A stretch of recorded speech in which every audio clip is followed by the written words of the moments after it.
কিন্তু পিছিয়ে যাওয়ার চিন্তা ভাবনা হয়তো বা করতে চাইছেন। জব ব্রেকার্স একদমই সেফ ডিস্টেন্সে থাকবেন। বোল্ট মেকারটা এসেছে এম্পায়ারদের তরফ থেকে, রাহাতের একটা লঞ্চ প্যাড, আবারও কিন্তু ঘুরে দাঁড়াচ্ছেন রেড হক্স। তবে এবার জেবির পেছন দিক থেকে আঘাতটা হানবেন কিনা, এবার বলতে না বলতেই অলরেডি কিন্তু আঘাত হেনেছেন। উপরের দিকে গ্লুমেলটা ইউজ করা হয়েছে, রাহাত ঢুকবেন তার আগে কিন্তু ব্লেড ঢুকে পড়ার চেষ্টা করছেন, এন্ড ট্রোবল দিয়ে পুরোপুরি কাবু করে ফেলা হয়েছে। জব ব্রেকার্সকে মিনিটের মধ্যেই ফিনিশ হতে পারেন।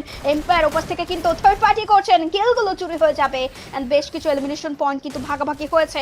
তবে এই মুহূর্তে রুদ্র ডাউন হয়ে যাবেন, ফিনিশ হবেন, ব্লেড নিচে নেমে এসেছেন।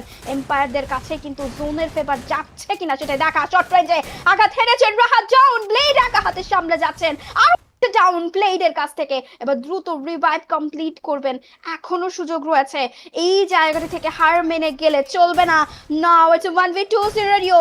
এই মুহূর্তে কিন্তু 2v2 হয়ে গিয়েছে। এম্পায়ার একটা রিভাইভ কমপ্লিট করেছেন, উপরের দিকে উঠে যেতে হবে, জোনটা কিন্তু হার্ডশিপ নিয়েছে। তবে এই ম্যাচটা আর লম্বা করতে চাচ্ছেন না ব্লেড, সামনের দিকে গোবেন। গ্লুমেল্টের ইউজ, অপারেটর প্লেয়ারটি রিভাইভ করে ফেলেছেন নিজেকে, এবার সজোরে অস্কার হওয়ার অপেক্ষায় কিন্তু রয়েছেন।